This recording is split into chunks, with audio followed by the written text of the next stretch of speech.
Good morning. Happy day after the 4th of July. We got people that are United States based on this show and people that are international. Sig, did you celebrate the 4th of July across the pond? Didn't celebrate, but I did have a burger. I don't know if that counts. But there wasn't like any fireworks or anything. It was just my burger with some fries and some ketchup. But guys, it looks like an awesome holiday. Thanks for giving us the time off over in Europe. I don't normally get this day, so thanks for giving it off. But yeah, there wasn't much action over here. I didn't see any fireworks, any American flags. It was pretty muted. How was it over the pond? Yeah, I mean, it was cool. One thing that maybe people outside of the United States don't know about the 4th of July is there's an interesting tradition. It's a hot dog eating contest. Okay, so there's this guy, Joey Chestnut, that is like the best of all time at this thing. So Clemente's got this clip pulled up. I think you got to mute it, Clemente.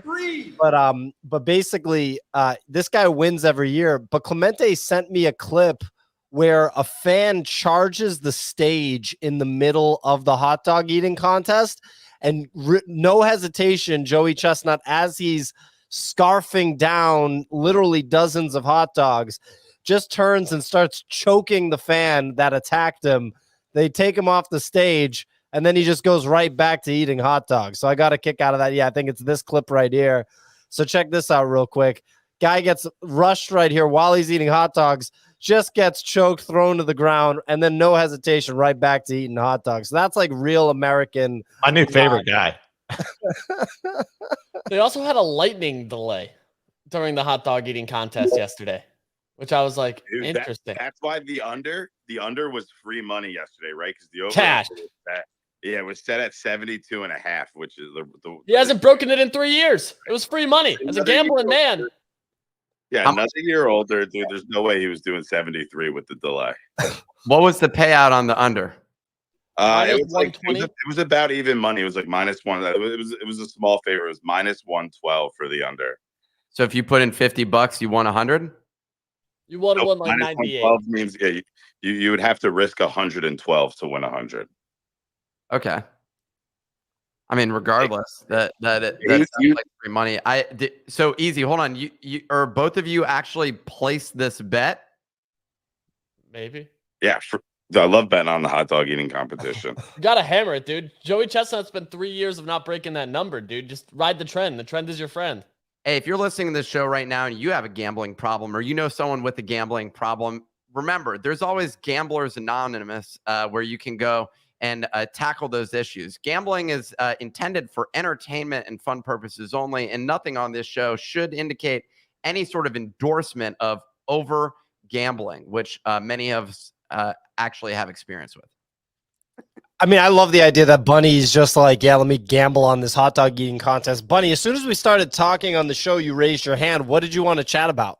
It was about the Chestnut thing. I was hype on it. He was -4,000 to win the whole event, right? So like you can't bet on him to win the whole thing. It's just unrealistic unless you got some big bags, like maybe Machi can or something. Yeah, I went with the under, dude. That was a real safe play. I thought with the rain delay, he's another year older, man. He's almost pushing 40. I don't know if that affects your eating, right? But I figured it could. It could. So Nick, Joey Chestnut's -4,000 to win the hot dog eating contest. That means you need to bet $4,000 to win $100 on him. Yeah, I mean that's not a sounds like Blair farming that bet.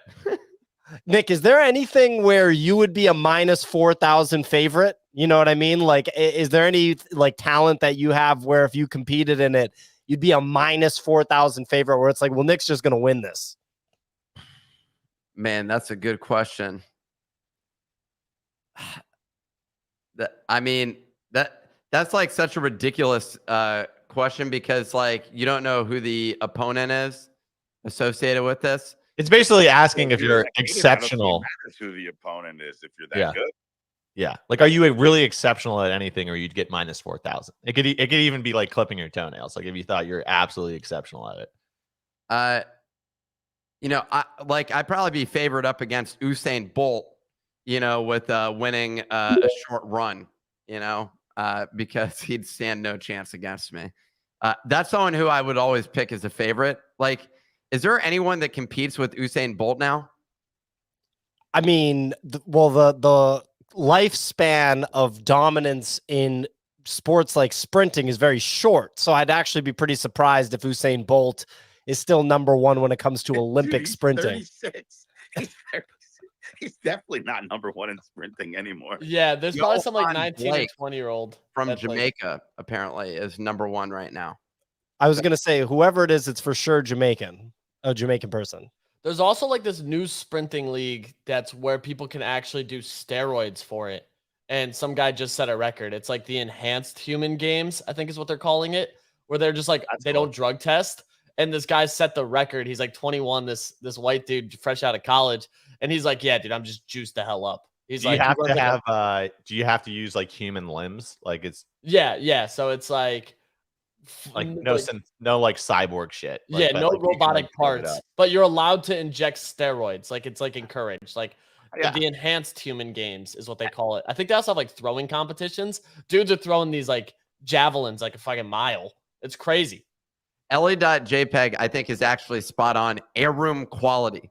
This is definitely this is I had a conversation this morning because I was like, yeah, so I'm in the shower this morning, literally thinking about air quality and like mask utilization and like what the ideal sort like in air filtration systems. And I was literally like I spend a lot of time actually thinking about air quality, especially because this morning when I woke up, it was like smoky across New York. And I was just like, and I went and looked up what it was again, and it was up to like over 100 or 130 in some areas. And I'm just like, really? Like we're still, and apparently it's going to be like that until for a large percentage of the summer, until Canada loses all of their trees, basically, which they have a lot, because if you know anything about Canada, they're pretty much known for trees. That's what they're, they got maple syrup coming out of those trees. They also got, I don't even know if they plant Christmas trees up there. They probably got a lot of pine up in the area, a lot of deciduous trees in that zone. I don't know if you bought a Christmas tree off the streets of New York City, but I have. they ain't cheap, dude. So I mean, they you know, those Canadians can make a lot of money just shipping those down. I was with Nick when he bought like a $90 Christmas tree off the streets of New York last year. It's a lot of money. Yeah, I paid like 100, but I got a free cup of hot chocolate. So they kind of muddy it a little bit. You know, you're like, oh well, I mean, I could have been a $5 cup of hot chocolate. So maybe it was just a $95 tree. Regardless, I think the air quality competition, that's the one I'm going to win at. Like, you can't hold a flame against me, or 99% of America does not hold a flame against me when it comes to quality of air in my apartment. It'd actually be dangerous to hold a flame against you with the level of oxygenation around you. You could actually cause a fire, probably. So we're not pumping actual oxygen in here like the casinos. And I'm also not pumping, which I have considered, is the scents that hotels and stores do, retail stores, but especially hotels. I've purchased actual hotel scents that I could pump into my apartment because I want it to feel like a spa. I do that. You do? Yeah, when I go into like a really nice hotel, I ask them what's the scent, and it's normally like in the top hotels that always have partnerships with fragrance companies, so it's not just some random smell that they're pumping there. And I ask them, and then I go buy the same one. So when you walk into my home, it smells nice. Oh, well, that's really. Do you use candles though for that? Like, there's a lot of different options that you can go with. You know, I like a diffuser. So like you have these amazing ones from Italy PO as well, just to, you know, and they're like 2 liter, like they can be like a liter, and it just has fragrance, and then you put the sticks inside and they just diffuse across your living room, and then your home smells like a top hotel. Nick claims that he cares about air quality, yet he's like, yeah, you just torch candles in your house. Do you know how candles are not healthy for you, man? They're terrible for you. Is that true? Okay. Yeah, it actually, flames in general are not good. So I don't use flames kicks. I didn't say go use a flameless candle. It's called actual diffuser like Signal's talking about, and there's varying types of diffusers that you can go with. In fact, the way that the hotels do it, and that if you go online, and I just have not been willing to do this because I rent my apartment, is you drill a hole into the side of your air conditioning unit.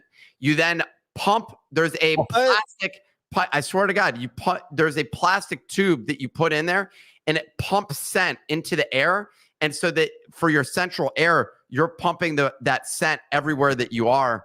And in your apartment. That is the number one way of doing it.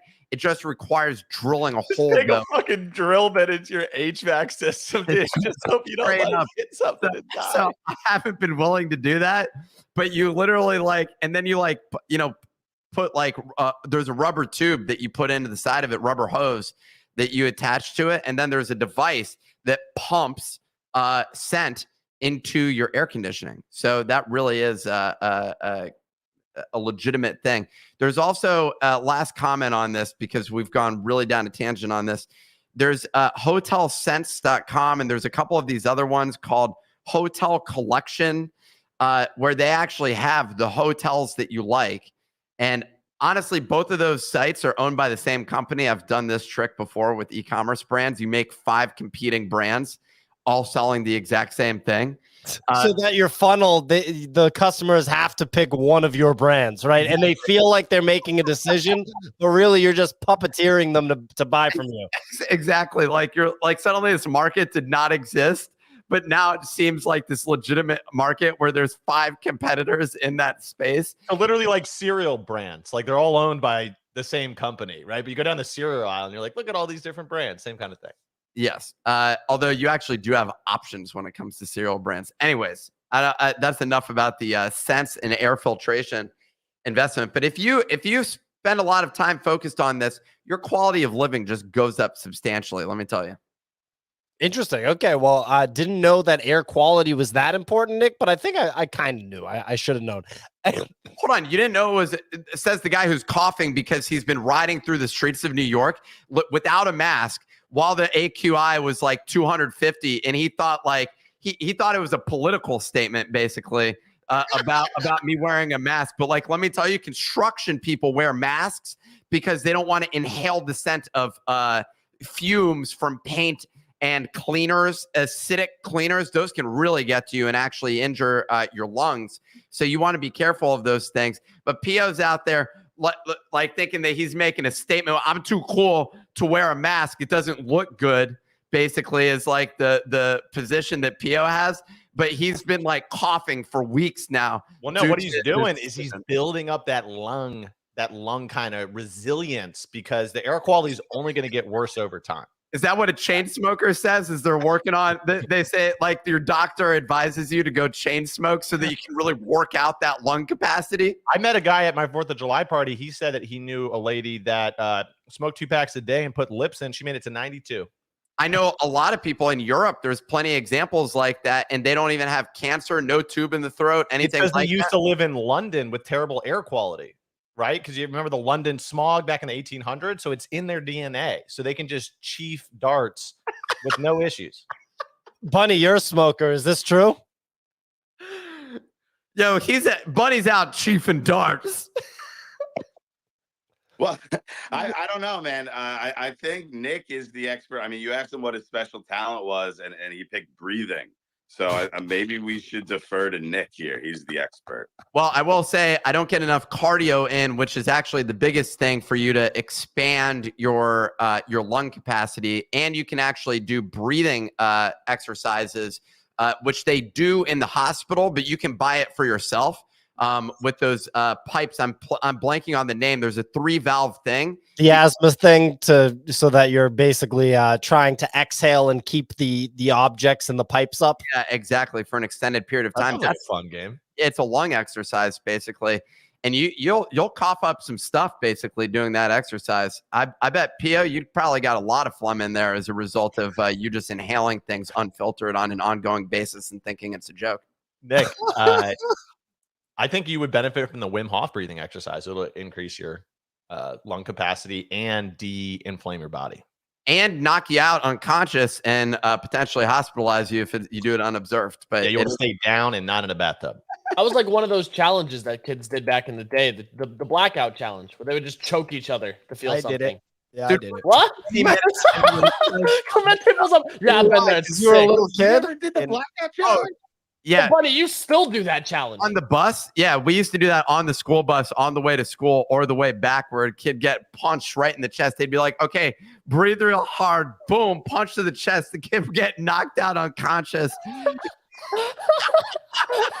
And then he'd wake him up. This shit was pre-YouTube. How the hell did we like pass this information nationwide? Oh, dude, it was great. You join an AIM chat room and someone would be like, yeah, dude, I was blacked out for like a good 3 minutes. Like, my brain is awesome. Our generation was the one that criticized the Tide Pod eaters like the hardest too, which I thought was like illogical, right? Like the blackout challenge is dumber, and there's no like clout gain, like there's no inherent clout gain, like for doing it. Like we were just doing it and not even filming it. Okay, but there is a distinction between eating Tide Pods. And objectively, they look delicious. Objectively, they look delicious. Says the guy that Dude. well, anyway, the Tide Pod squad is going to be happy with this episode for sure. Anyway, look, ladies and gentlemen, today we're going to discuss the NFT market relief rally after the huge bleed out over the weekend. We're going to talk about one whale's unique purchase decisions during the 4th of July, and then make some predictions for the rest of 2023. And as you can tell, Nick's right, my air quality, if I just suddenly stop, it's because I have to cough and I have a bunch of phlegm in my throat. So please forgive me if that happens during the show. You were just hanging outside yesterday in bad air quality, just breathing in hard. Yeah. So anyway, we got to take a moment to thank the sponsor of today's show, Phantom Wallet, the official wallet partner of BoDoggos and the Nifty. Phantom is the leading wallet on Solana and is bringing its millions of users a superior user experience. You hear me talking about this all the time, and NFT-specific features to Ethereum and Polygon. So with Phantom, you can easily view your NFTs across all 3 networks. You can manage them in one convenient spot, and you don't need to suffer from having to switch wallets constantly. Instead of having to switch, you can have all the NFTs that you have and crypto assets on all 3 of those blockchains in a single wallet with a kick-ass browser extension or an app for iOS and Android so that you can easily access the wallet from anywhere. You can even pin your NFTs and organize your NFT collection in wallet. So I don't think a lot of people fully grasp this. Like the wallet itself has the functionality that I think a lot of NFT people associate with marketplaces, but it makes a lot more sense to have it in your wallet, right? Because that's where you actually own these things. So the UI kicks ass. You can import multiple seed phrases. So go take your Ethereum seed phrase and import it into Phantom. Once you make the switch, I guarantee you're not going to long for any wallets besides Phantom anymore. It's the one-stop shop for all things NFTs and crypto. It's a kick-ass product. Security's on point. UI's on point. Go to phantom.app to sign up and import your ETH wallet seed phrase now. Anyway, let's get into this weather report. Mr. Kicks, are you ready to rock? I'm ready, coach. I already got the music queued. Should be cooking. And right now, today's Wednesday, the 5th of July. Looking at volume, total 32.7 million. Blur coming in 17.4. OpenSea not looking bad, 5.7. Looking at the leaders, we got Apes, 29.5. Mutant, 6.2. Punks, 41.9. It's been a choppy weekend. D-God's back up to 8.4. Azuki up to 7.2. Nice rallies there. Captains trying to rally itself at 6. Pudgies at 4. Over the past 24 hours, PFP floor prices saw signs of recovery after double-digit losses on the weekend. The recovery was led by beans and elementals. However, on a 7-day change, most collections are still underwater from their previous highs. Memeland paid out a bug bounty to a captain's holder who found a glitch in the alien clothing trade. That holder received 0.069 ETH. You can get yourself a nice dinner with that, with the team encouraging holders to get paid for bugs rather than drafting 10 tweet threads. Meta is launching its new app to rival Twitter. It's going live tomorrow. The app, which is called Threads, is described as a text-based conversation app. It will be linked to your Instagram account that is on par for Meta, who has done zero innovative things. They just steal things, including from the Winklevoss twins to start their company. Lastly, Pudgy Penguins announced a limited edition physical collectible called Banana Suit. It's coming this Saturday. If you like bananas, there's only 150 of these. And if it's anything like the Shark Suit collectible, it's going to sell out immediately. Quickly looking over at crypto, we got Bitcoin, ETH, a little bit of a pullback here, still holding over 1,900, still hoping over 30K. Solana went on a nice run. It was up to 19.8, just sitting around at 2. It likes to hang out in that category. Solana is up 20% on the 7-day. That's not too bad. Man, I crushed it. The music's still going, and I'm done. Back to you in the studio. Fantastic weather report as usual, Kicks. Some updates from the Nifty Daily Digest, which is the daily newsletter published at thenifty.com. Go and make an account at thenifty.com because you need to have an account on that platform to claim today's free NFT, which will be dropping later in the show. So what are you waiting for? Anyway, Kevin Rose shared a State of Moonbird's Twitter thread, including updates on their vision of becoming the art collectors PFP, Moonbird Mythics, and Talons, which is their upcoming reward system. Other than that, Artifact tweeted an animated teaser for Project Animus over 6 months after the Animus Egg collection dropped in November 2022. Pretty cool animation there. Project Animus. We'll see what is going to happen with Artifact. The copy there is When Hope is Lost, We Rise. It's interesting copy for that. Nicholas. I was just wondering before we move on to the next subject, if it would be possible to discuss this Threads thing real quick. I just wanted there's a couple of things that I just wanted to comment on this. The first, which is infuriating for me and difficult for me to stomach. They went with Threads, which is interesting that they went with that because the domain is threads.net. And there's another company called Threads at threads.com, which is a messaging app. And so it seems weird that they decided to do it. I had thought a good name for a social app would be Thready back in the day. And I owned Thready.com and Thready.co. And it ended up selling that for something like $10,000 because I thought it was a great name. Well, it turns out Facebook thought that was a great name as well. How many domains do you currently own? Do I own? I mean, at least 100, but I churned through. I got rid of hundreds actually that I previously had. I'm constantly rotating ideas. So there'll be an idea. I'll buy a domain. I just buy them on the regular, a few a month. You just got to keep that flywheel. Yeah. And then I let them expire the following year is the way that I usually handle that. But I'm always in the market for domains. The other thing I was going to say, all of the articles around this, if you check out Drudge Report's homepage, for example, well, they only have one page. It'll be Zuck attacking Elon. Is he going to will Elon survive? And I see a lot of comments about this, about how this is just the end of Twitter. And it just feels like, there was another story that came out. Apparently Europe or Ireland or something, one of the countries in the EU basically came out and said that they can't launch this in the EU because it breaks privacy laws.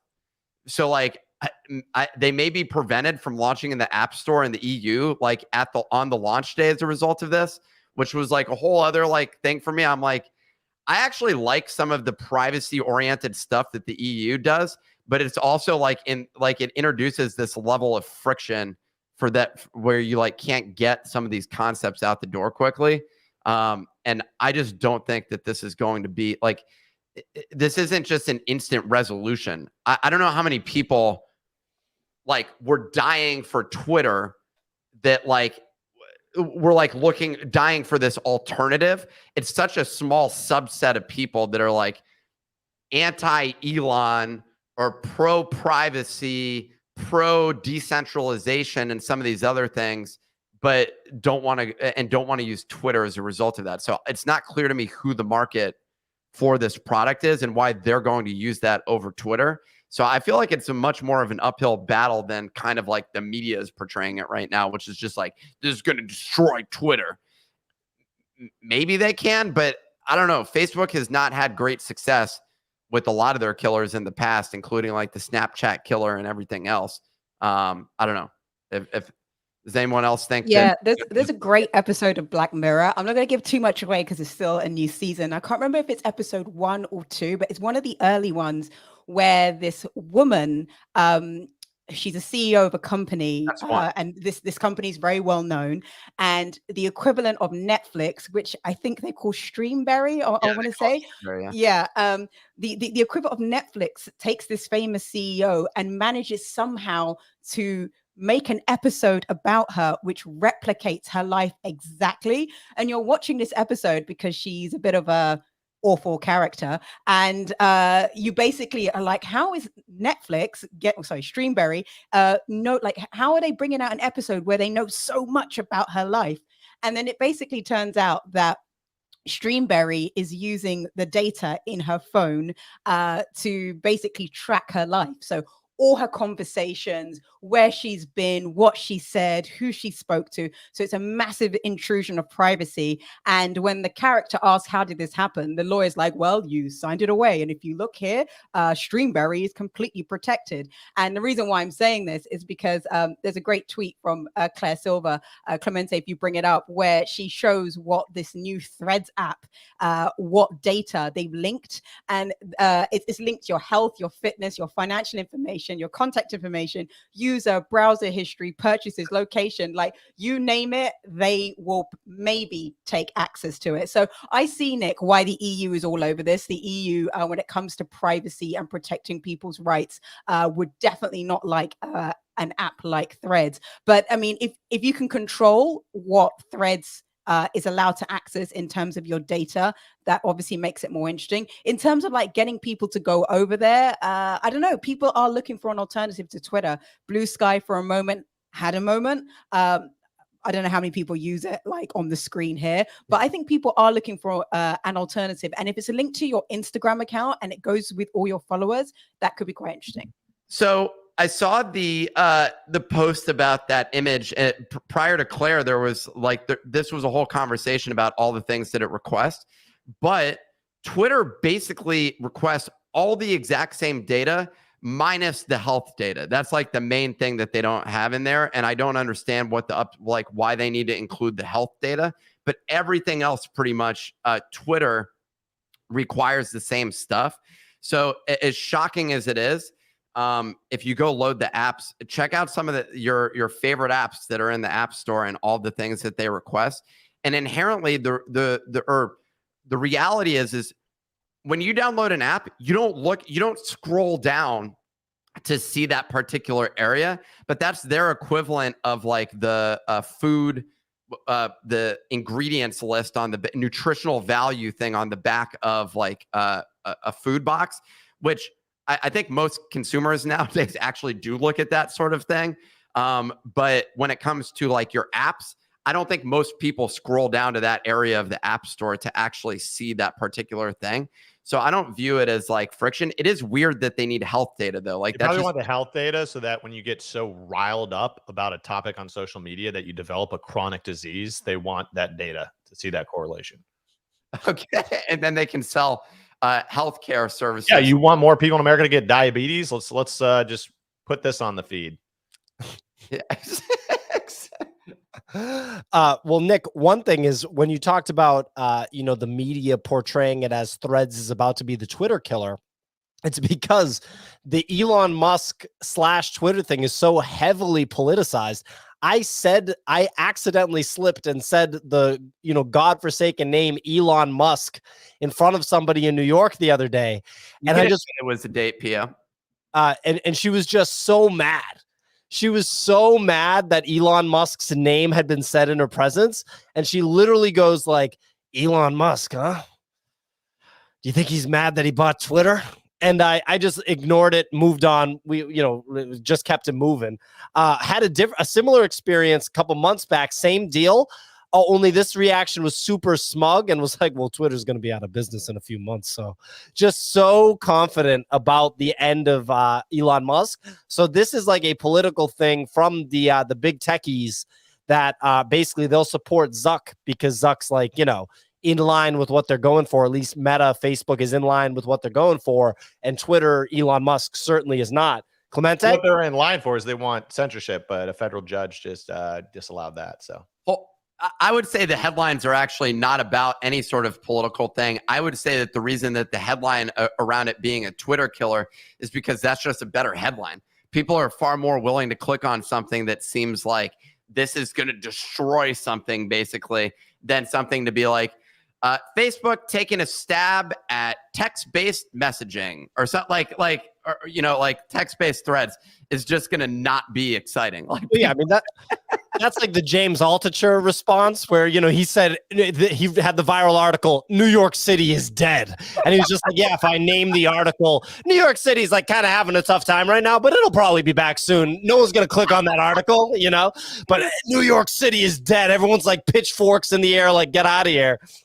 That was like we were in the comments of another like Spaces host or someone who works on one of the teams who was like pissed off. It was like, oh, your favorite influencer has another ridiculous title referencing like our title was like NFTs are dead. And he was like pissed about it.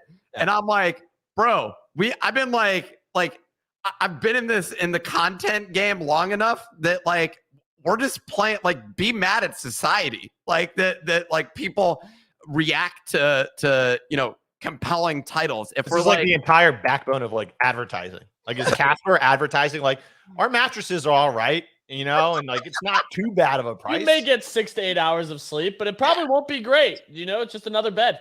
Okay, so I have one last story on this thing. So we're having dinner last night, me and I'll just say my girlfriend, basically. And, oh damn! I don't have the Sorry, go ahead. So anyways, we're eating dinner, and a TV ad comes on. And it's like the #1 movie in America is playing. And she's like, the #1 movie? Stands up and rushes to the TV. And she's like, and it's now playing in theaters. She's like, it's now playing in theaters? And I'm like, yeah, the #1 movie is always playing in theaters. Like she was so excited. And I made a comment about it afterwards. But the sincere reaction and joy that she got out of this statement, that she was like, I want to go see that in the theaters. I was like, you are an advertiser's dream right now. And it was like, she so sincerely meant this. It was incredible to observe. And was it Barbie or Mission Impossible 7? No, it turns out Oppenheimer. No. Well, she wants to see that, and I want to see that as well. That it's actually like 5 hours. I can't sit through that. It's 5 hours. Well, anyways, it's 3 not hours and 9 seconds, but semantics. Okay, so it was the one with Harrison Ford. What's the OG movie that he was in? The Indiana Jones. Indiana Jones, basically. In the Dial of Time or Destiny, right? Dude, he's 80. Yeah, Harrison they Ford CGI'd the shit out of him in that movie. He looks like he's 12. They made him look like the dude just came out of the womb for this movie. They've just slapped CGI over his face, and the only thing that sounds old is his voice. They're literally milking Harrison Ford at I just can't imagine. Got a cane in one scene, just running through the temple, trying to get out, just taking 16 steps for every one stride he used to take. Dude, the entertainment industry will literally wring you out like a towel. They'll just juice you like a goddamn orange to get every single drop of what they can get out of you. He's so old. Instead of him like dodging bullets, he's just taking shots with his cane still in it. He's getting lit up. He pulls his shirt off. It's just a bulletproof vest. He's like, I thought of it. I was ready for it this time. When you get this old, you're supposed to do movies where you're an old character. Like Clint Eastwood was also in his 80s doing kick-ass movies like Gran Torino. He wasn't sitting on porches, right? Exactly. He wasn't still doing like Dirty Harry. He's not still the cop that's shooting everybody in the street. Anyway, Tom Cruise is 60. He just did his most dangerous stunt ever for Mission Impossible 7. That plane where he's holding onto the plane, actual in real life. That is the most absurd thing. Well, he also jumped into a canyon off of a motorcycle with a singular parachute with no extra safety parachute in it because it would have been too heavy for him to do the scene. Like, this dude is 60 years old just flirting with death. He doesn't believe it. He doesn't. No. What I was going to say is totally different with Tom Cruise. He's in incredible shape. He's an adrenaline junkie, and he's out of his mind, and he probably does steroids.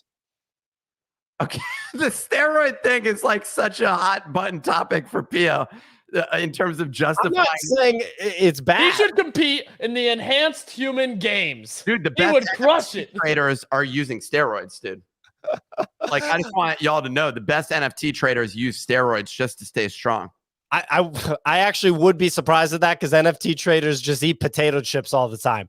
Yeah, Clemente's got one of these. Look at these stunts, You man. know what? You know what? I don't think Tom Cruise is a steroid person. He would be more. He'd be more extreme, and he'd be taking like the blood from some young person and transfusing it through his body. He's going like more elixir of life. Steroids is for like everybody else.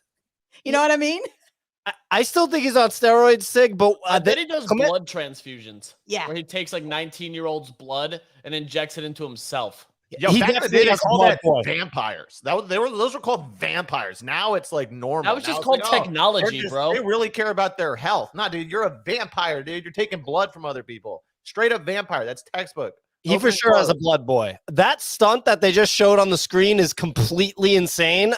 Ladies and gentlemen that are just listening, I didn't know that this is what's going on. They just showed basically a behind the scenes of making a stunt in one of the Cruise movies. The director's just really calm looking at the monitor. He's just like, yeah, cool. Okay. Yep. Tom looking good. Tom Cruise is just on a motorcycle going off of a massive ramp, literally over a cliff, goes off of it with the bike and just like, as if he's done it a million times before, like the grace of Cruise just lets go of the bike and just like goes flying through the air with his arms like a flying squirrel or something, and then the parachute deploys. Check out the plane. The plane one is insane. He's attached to the plane. That one went giga viral. That one's insane, dude. Like, Imagine if you were the lead cameraman and like halfway through the scene you realize you forgot to hit record and you're like, oh shit. Yeah, kill yourself. What's crazy as well, that particular scene, he did that, I want to say somewhere between like 5 and 8 times because he wanted to get it perfect. And each time the director was like, heart in his mouth, he thought Tom Cruise is going to die. Like, that's his most dangerous stunt today, which is why I'm such a fan of the Mission Impossibles, just because you know that everything dangerous he's done. He's a badass. He's out of his mind. He's definitely an adrenaline junkie. Yeah, here's the scene right here, the stunt. We have it pulled up. Basically, has 2 hands gripped onto the side of a plane. It's real. Ludicrous. So the reality is he is attached to something, but the force of the wind in your face is What's so the MPH? ludicrous. What's the MPH hitting him right there? On a giant plane, like in order to lift that plane, you have to be going way faster and get a bunch of lift, I imagine. Or I guess the wings are the primary factor there. So yeah, beyond my pay grade. Real quick, Clemente made the title of the Twitter space Tom Cruise steroids in all caps. That's currently the title of the Twitter space. All right. Well, we'll go. We'll get back to our bread and butter a little bit. I think there's some juice over there that we can get for some clips, so that's a lot of fun. Anyway, so look, we got this NFTs rallying after the quote-unquote Max Payne moment over the weekend. I will say that the sentiment on Twitter over the weekend was quite bearish on NFTs in general, post-Azuki. A lot of people pointing the finger at Blur right now, which I was a big don't blame Blur person, but a very smart friend of mine named Trevor, who's been tweeting about this, sent me some texts and pointed out that some of the farming incentives might be not balanced properly in favor of the NFT market, which then made me think, I was like, that is possible for sure. Because I was thinking of Blur purely as a marketplace, but when you think about the sort of rewards program that they have right now, that could have impact. So I want to talk about that. The other thing I want to talk about is just the resilience of that we've seen historically from Azuki as an NFT collection. The NFT market loves to buy Azuki stuff so much that even after another one of these episodes of like Max Fear, Max FUD, huge correction, Azuki just comes rallying back. You got the elementals back at like 1.2 or something off of a low of like 0.8 or something. NFT people love to buy Azuki stuff so much. I don't know if there's another collection that they love to buy more than Azuki stuff. Seriously. But anyway, I'll let you guys take it away. What do you make of this relief rally? What do you make of the commentary on maybe Blur barbecue in the market? I can't wait to hear the NFT big brains here. Isn't the rally driven by one guy? No, they said a council of 8. They said eight people met in a Telegram chat, and saved the market, like flashbacks to The Big Short.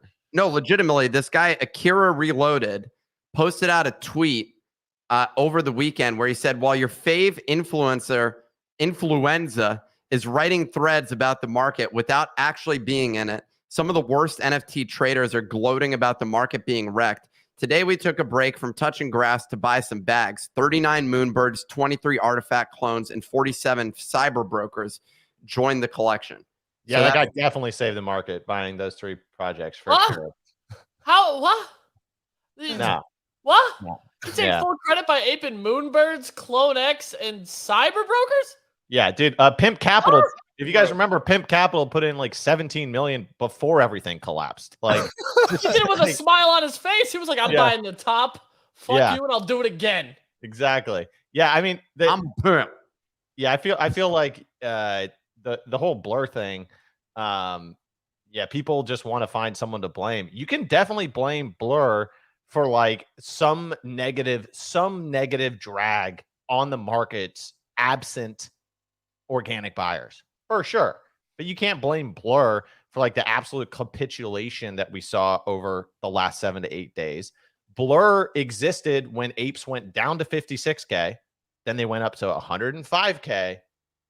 Was Blur do you give them credit for a doubling? I will say you can blame some of it on Blend, for sure. It gave an instant over leverage opportunity for people to take out and continue to rinse and repeat.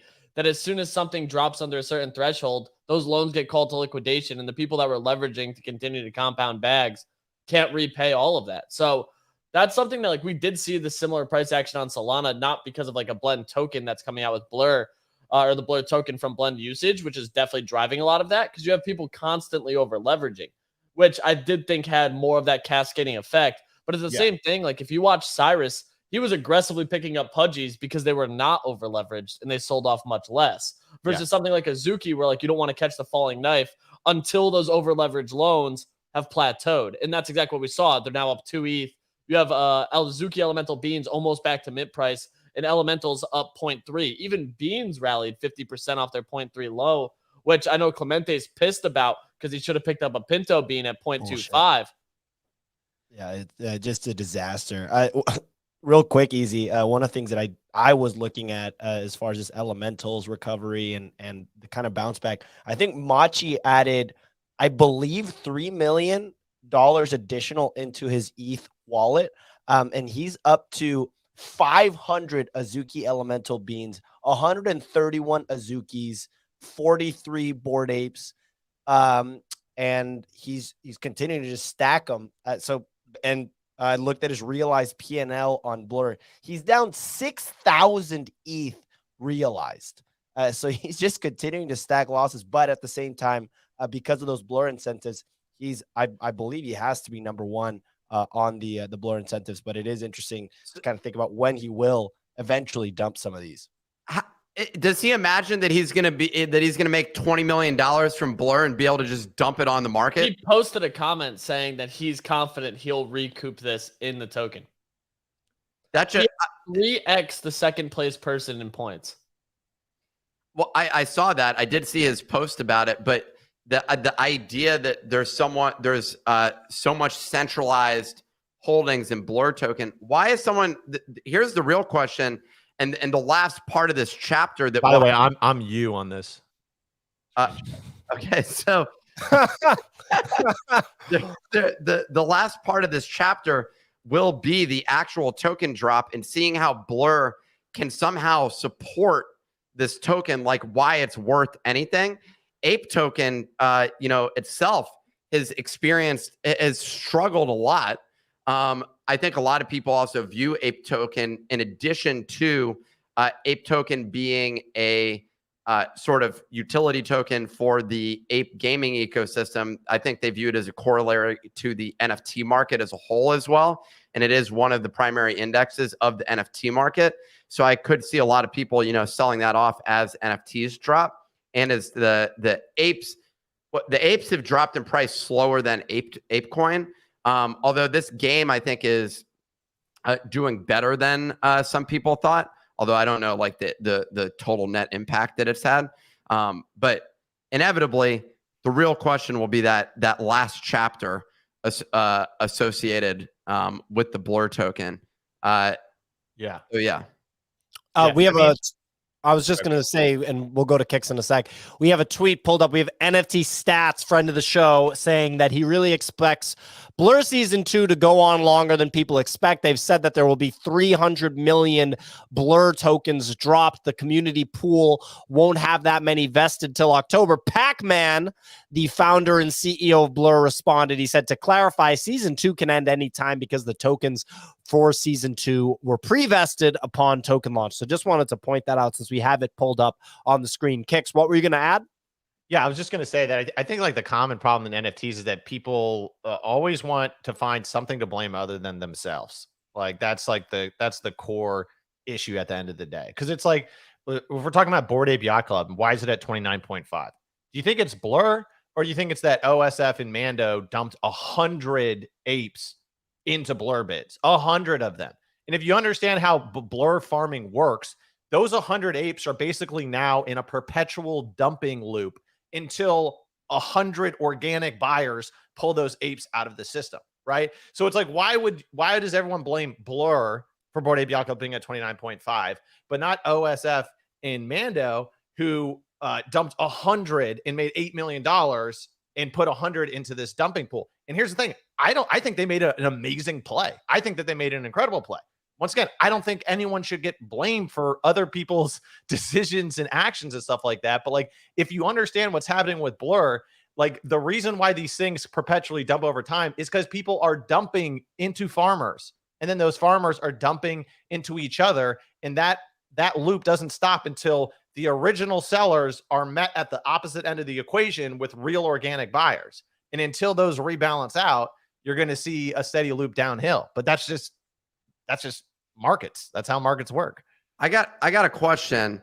And I have my position, which and we're running an NFT show or heavily based towards NFTs outside of air quality conversations. The question I have is there a world in which the next crypto cycle, which happens in the next 2 years, that crypto goes up and NFTs don't? Is that a possibility? What are the odds that anyone's placing on that? Or do we think that NFTs really are the trade this time around, where if you can pick up some floor items like BoDoggos and pick up a few of those, that you'll have the opportunity to see actually significant upside? Well, I think I was just literally actually just reading something that was like, sometimes it's better to be the last mover than the first mover in an emerging space, because like you do have people that find an opportunity to bet on something rather than buying the top on a downward only price action and trend. So like there's a lot of speculation on it too. And I think if crypto continues to rally, you get people that make a ton of money and go absolutely crazy. Yeah. And it's this 9gag CEO post. I completely agree with this. Sometimes it's better to just be the last mover in an emerging market, because then that's where the eyes focus. But you have crypto, like even post Pepe and meme coin season, we did see a nice little bounce on NFTs because that liquidity tends to cycle, not by everybody, but by some people. And when crypto has a blow off top moment and people are making a ton of money on it, some people then inherently do pivot over to NFTs, understanding too that there is this leveraged bet on the underlying token. That's something in a choppy market from an NFT perspective will give you more of that underlying crypto. And I think that there's absolutely going to be projects, there's absolutely going to be organizations that continue to build and continue to deliver here that makes sense over an extended period of time. And maybe it's not the $100,000, $200,000 assets. Maybe it's the ones that are $400 or $500 at the absolute top end that just continue to provide value back. And that's what gets people excited, because it's that matter of more affordability in an emerging market. I personally think it's more likely that NFTs have a run without crypto having a run than the other way around on a 5-year horizon. Oh my God. What's so funny, Nick? I don't know why this thing popped into my head and is totally inappropriate to mention, but it goes back. Do you remember us, the three of us sitting in a hotel room in Vegas? The Uniswap guy? Yeah. Sushi Swap. Sushi Swap founder. The rumor going around that he stuck his finger in the butt of a, what was it? No, that he, A horse. that he fingered a horse. That was the description. I don't even know if it was the butt, but The token sold off on the news so hard. The token fell like 85%. Dude, so for those that weren't around during that time, I guess this was pre FTX. Yeah, but like it was Just before FTX. but it was definitely like there was already downward momentum in the market at this point in time. So we already had like the beginnings of price capitulation, and basically we're discussing in the hotel room. Pia has a clip which Clemente pulled up, where basically there was someone literally, it was the way the rumor happened was it was a comment reply on Twitter to someone else where they said someone said, oh, you know, some CEO Sushi Swap, and some commenter replies, oh, the guy who fingered a horse. and then a different commenter responded and said, yeah, that guy. So that was more than enough. That was enough validation for the whole market to be like, holy shit. They nuked Sushi Swap's token like 80% on a that guy comment. Not even an article headline. Nothing. Just like, yeah, that was a dude. That clip got a ton of views, and then people in Vegas, everyone was like commending me for the clip as if I'd really accomplished something. Like Zeneca drove by in a car and rolled his window down. I was like, hey, what's going on? And he goes, that video was awesome. And it was just like really funny. Yeah, I guess that was a big accomplishment to a lot of people in the space. Nick, what made you think of that? I have no idea. I was Easy was talking, and for some moment, my memory of us in the hotel popped in my head. That was literally it. It was a spontaneous thought, but like the reality is, like, thinking about that moment just made me think about the just overall absurdity of this space. And if you don't think that there's going to be some pump in NFTs during the next bull market, you're smoking crack. Because the reality is this market is so irrational, and that it's driven by the most absurd sort of stuff. Comments on Twitter, or maybe in the future it's threads, wherever the place is that this stuff is going on. But like the market does not give a shit about like rational thought. And so, over the long haul, maybe you could argue that true fundamentals in the financial space make sense, but in the crypto space, it just doesn't. Like the fundamentals are completely made up. And so if you don't think that NFTs are going to have a pump, then I think you're smoking crack, because this is the crypto space. Like, you need to understand this whole space. No, you need to understand. Yeah.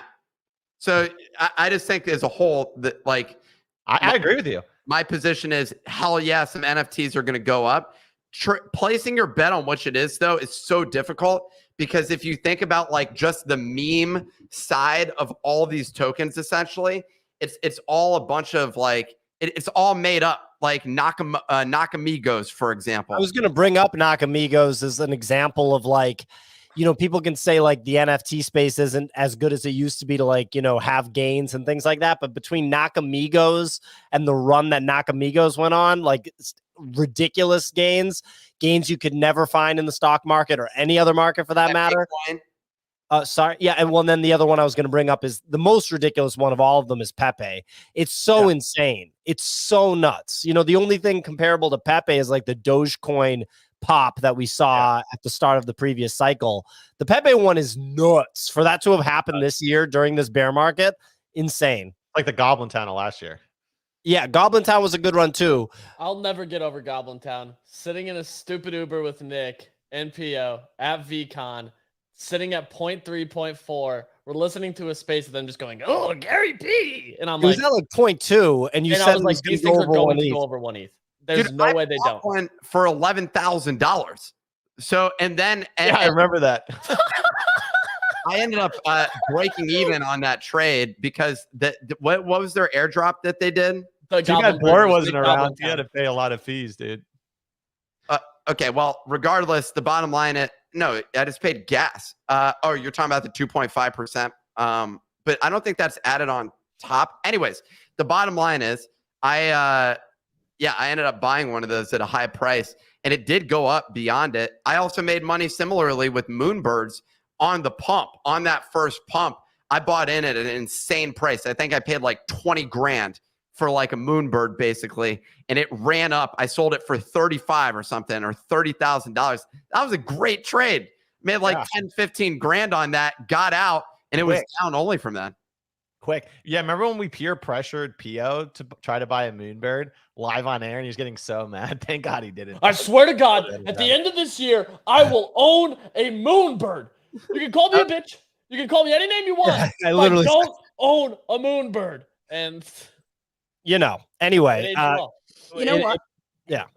I was gonna say like that horse U-turn just threw me, Nick. That's what I was like, what? But yeah, no, what I was gonna say is like going back to what you said about market dynamics. It's just like, okay, yes, you can't blame actors because I think at the end of the day, people will take advantage of what the market dynamics currently are. And I remember like back I want to say the early 90s or maybe like the late 80s, when algorithmic trading funds first came up, like one of the advantages was literally to be like as close to the server as possible, as close to the exchange as possible, so your trades would go through sooner.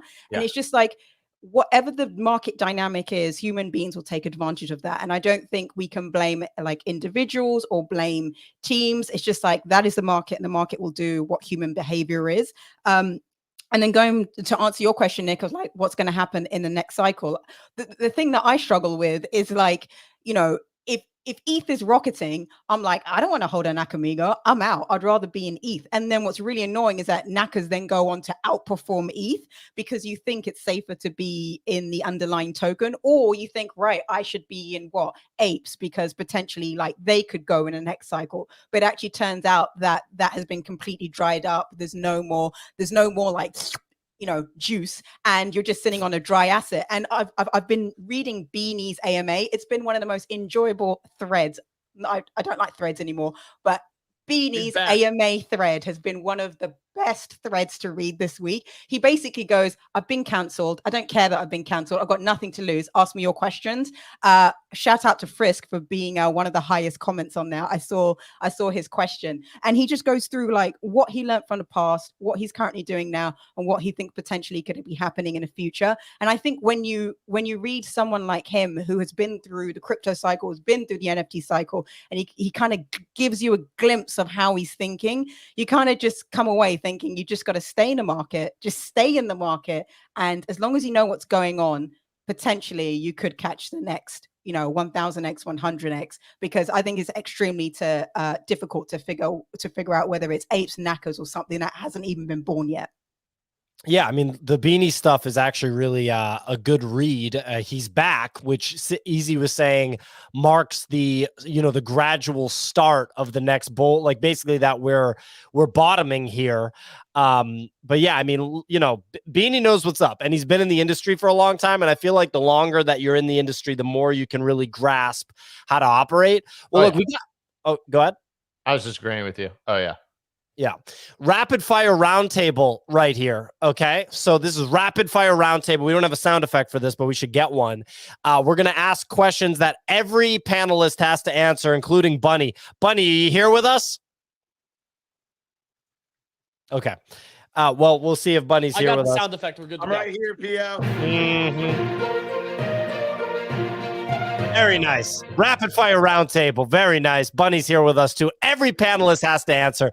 First question. What is one of the biggest buying opportunities right now with the end of July as your target exit date? Other side expanded in vessels. Next question. There's only one right answer. It's other side expanded in vessels. No second option. Easy, lock it in. Don't doubt it. Don't overthink it. Don't overcomplicate it. I had originally said 1 ETH target was the play there. They're now well under that. And the game for Legends of Tomorrow was actually slated in their AMA to drop this month. Which one of those two is better? Vessels. Lower supply. And how much is that? 0.16? Yeah, they're fucking dirt. I'm buying 2 right now as we do this segment. I'm buying 2 right now. He's coming in with the big Yeah. bucks. I think that. This we should really saw be heavy called metal PO's. rebound. This should be called PO's alpha chat because like PO's just gonna buy off of all of these racks.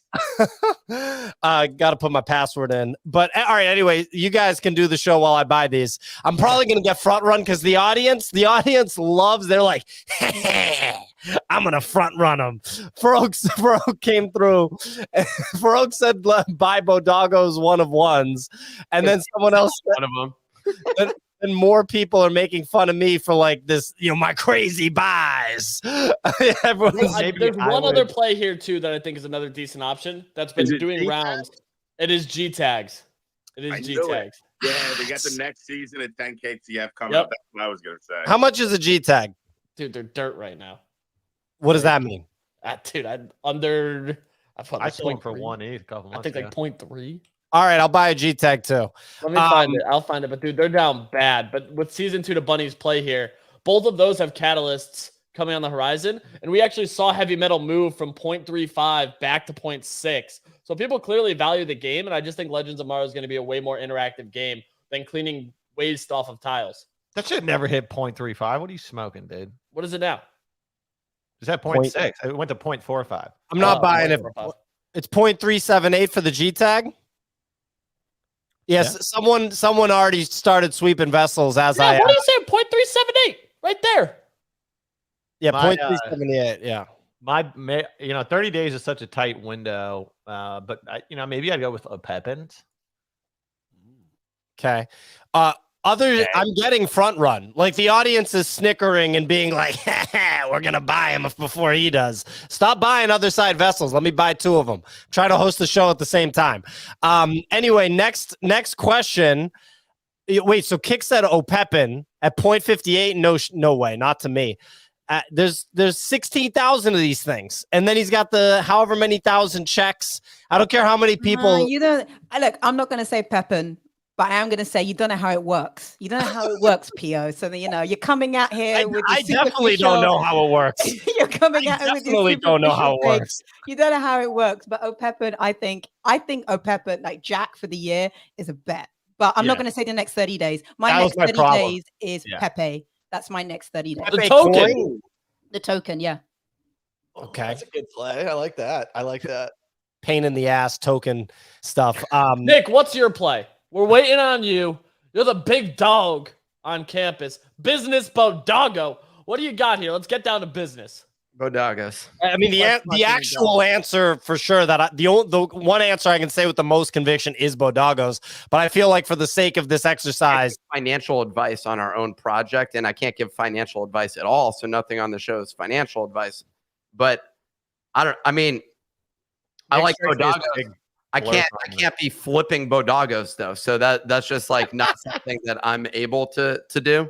I do like Solana though, after like having experienced experienced it more robustly. I'm a fan there.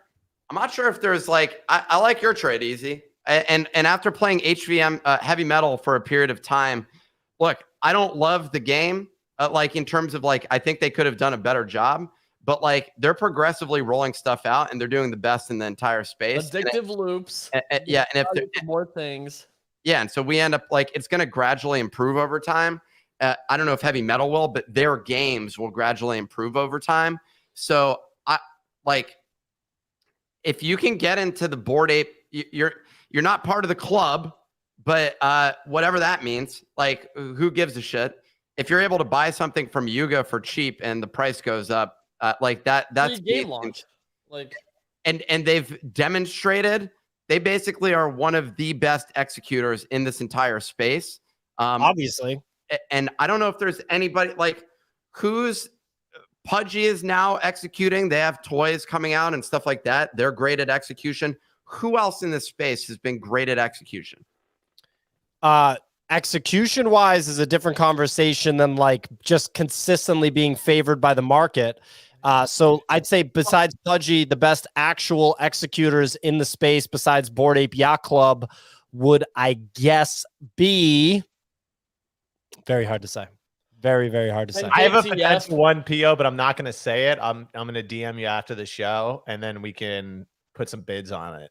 People are buying G tags right now, and it's really bothering me. It's actually really, really sorry. You asked for the next 30-day plays. I have not bought. You realize the price will dump right after the show, anyways, because all the people buying it can't stand to watch price go down. So like, don't worry, you can buy it after the show, probably at the price that it was. What I was gonna say is, if the G tag play doesn't work out, then the 10KTF fanboys literally can like, take a hike. Okay, PO. We're gonna do a Wim Hof breathing afterwards because you're getting a little worked up here. Don't worry, I got a better alpha play than all of these combined. And I'm not gonna say it out loud. Wow. Right into your DMs. I'm gonna give it to you. It's a quick trade. If it doesn't work out, we can just get out in like 4 days. Come to you in the sauna. No sauna. This is actually. Oh wait, Kicks. I think I know the trade. Is it a token? No. Oh, okay. I don't know the trade. It's a non-fungible token. Wow, non-fungible. It's an NFT. Can't be funged.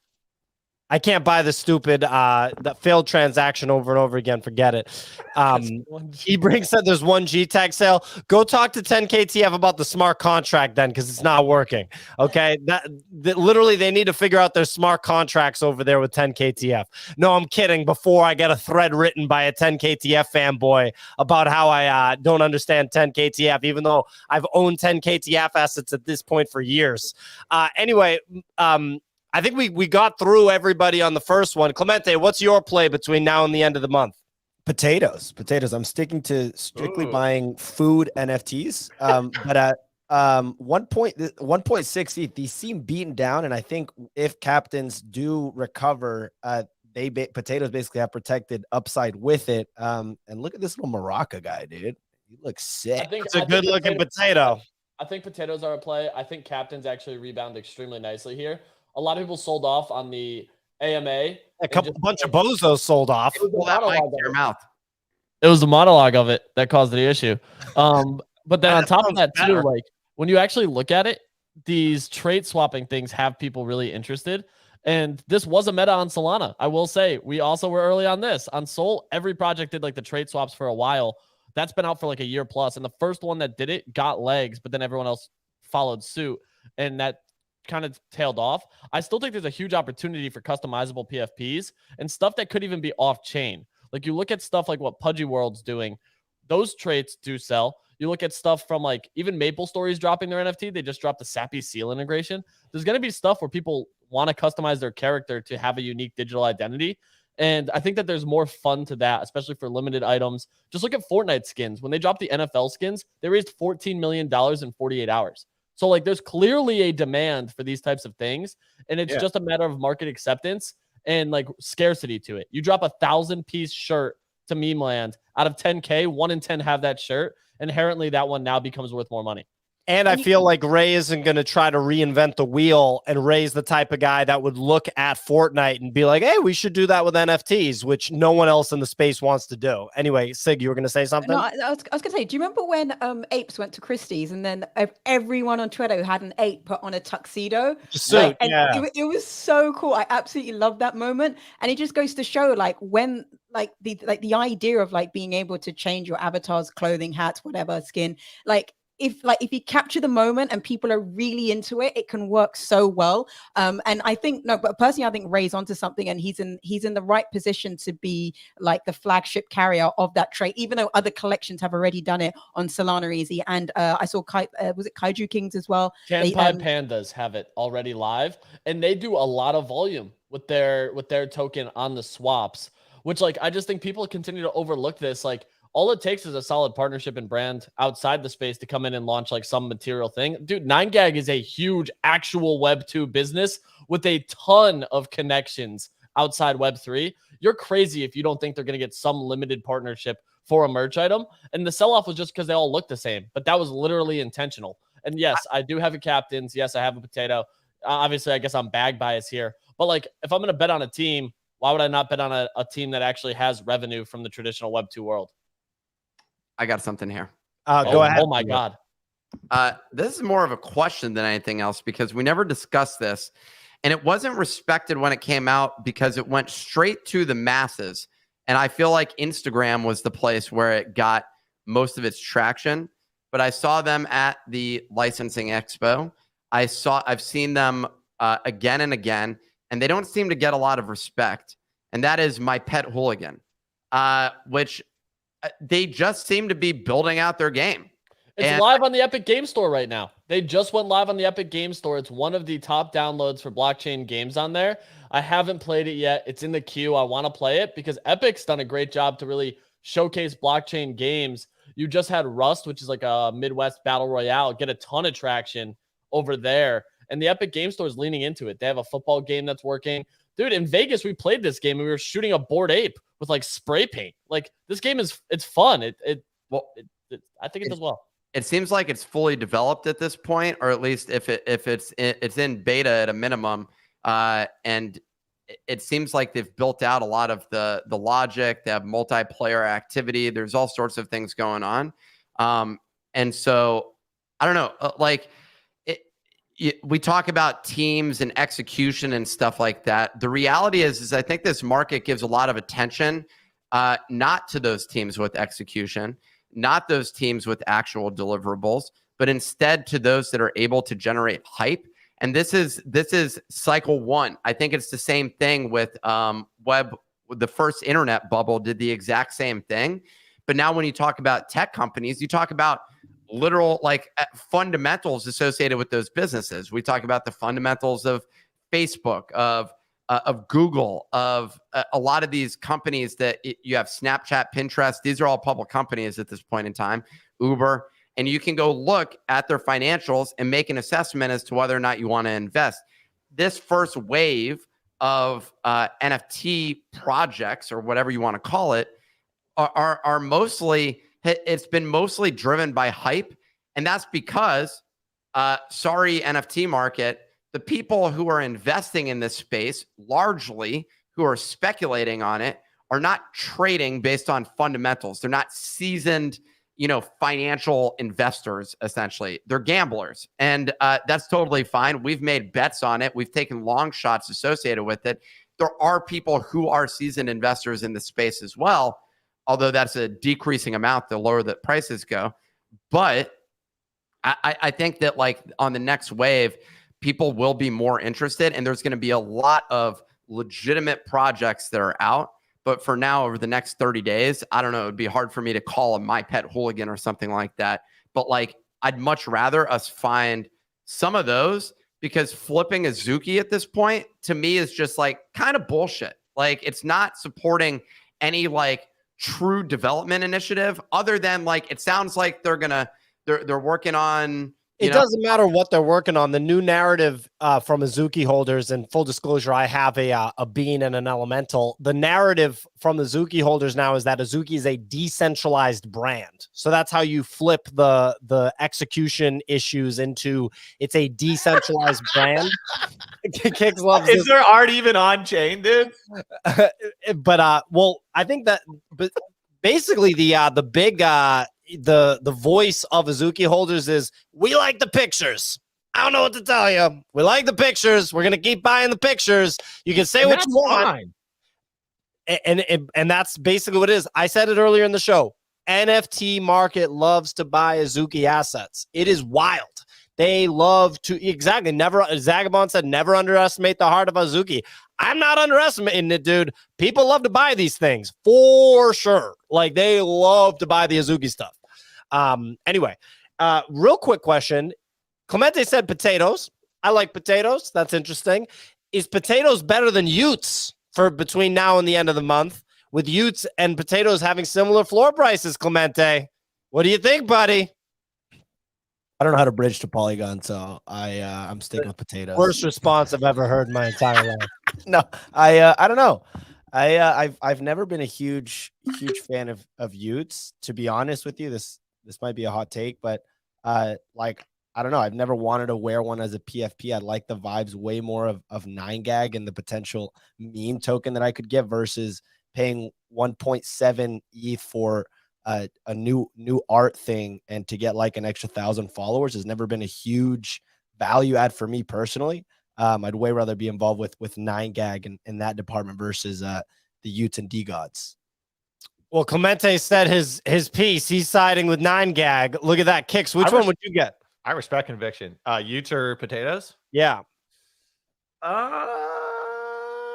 Yeah. I mean, I honestly, yeah. And I'm not like picking a team here, but I do think maybe the potatoes plays a little bit stronger. I think Utes might have the juice here between now and the end of the month, but I could be wrong. But I think that if anything, you know something. yeah, I wish. Yeah, Frank just calls me and tells me stuff. Sure, literally. Anyway, so we got all right. We got a wrap here. We got to do our free NFT. The free NFT for today. The password is phone35. PHONE 35, all lowercase. You can go and claim that at thenifty.com/claim for another free NFT today. And here we have it. It's also pinned and posted on Twitter. You used to call me on your cell phone. Virtual Ventures is the title of this one, the second to last piece in the CyberDog 4269 series. Go to thenifty.com/claim, put in the claim code phone35 to go ahead and claim this free NFT. Go do it, ladies and gentlemen. And look, that's our show. The show's also available on YouTube. It's available on Apple and Spotify podcasts if you want to share it with people outside of the Twitterverse. We do the show Monday through Friday, 9 a.m. to 10:15 a.m. Eastern time each and every week. Check out our YouTube shorts.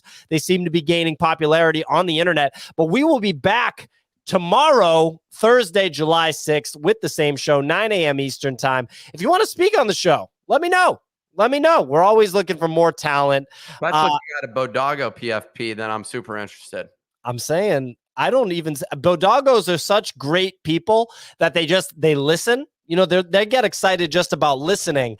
But if you're a BoDoggo and you got a BoDoggo PFP, come out of your shell and request to speak. We're going to let you on stage, and we can't wait to hear your takes on the NFT market. But I mean, look, BoDoggos are just so good at listening and absorbing information and analyzing it accordingly. I wouldn't even be surprised if we don't get that many BoDoggos requesting. But I'm excited for the BoDoggos request. It's almost demeaning. I don't know. It feels like you're telling them to, like, you better be good. You better be good. You better be little good boys and girls and sit there and listen. Who's a good boy? Who's a good boy? Ladies and gentlemen, that's our show. We will catch you tomorrow. Thank you so much for listening. We'll be back tomorrow, 9 a.m.